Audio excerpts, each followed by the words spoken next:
How to change your email address for your Xbox account. So in order to change your email address for your Xbox account, open your browser and go to xbox.com and log into the account where you would like to change your email address of.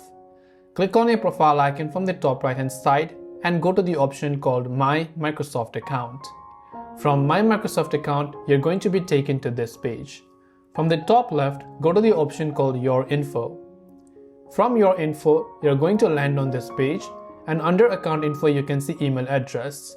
Now this is my primary email address. I would like to change this email address to something else. So let's say to do that, click on the Edit Account Info button on the right hand side of the screen. Now it will ask you to basically send a code to verify it. So I'm going to click on the Send Code button, and on this primary email that I have, I'm just going to log in and check if I've received any sort of verification code. As you can see, I've successfully received a code, so I'll copy that code, come back, and I'll paste that code. Once I've verified that I'm the owner of this, I can choose to remove this email, but before that, I can choose to add another email, and that will be my new Xbox or Microsoft account's email.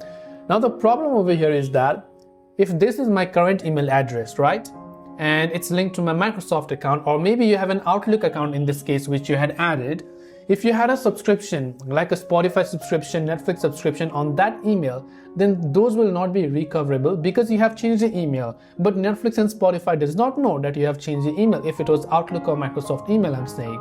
Now this is a Gmail, so of course I can go to gmail.com, but if in your case was Outlook or something like that, then in that case you won't be able to restore that. So one thing that I recommend is you can just add an email address, but keep that as a primary and keep the other one as a secondary. So this actually happened with one of my previous Outlook emails. I changed the email, now the old email is not recoverable anymore.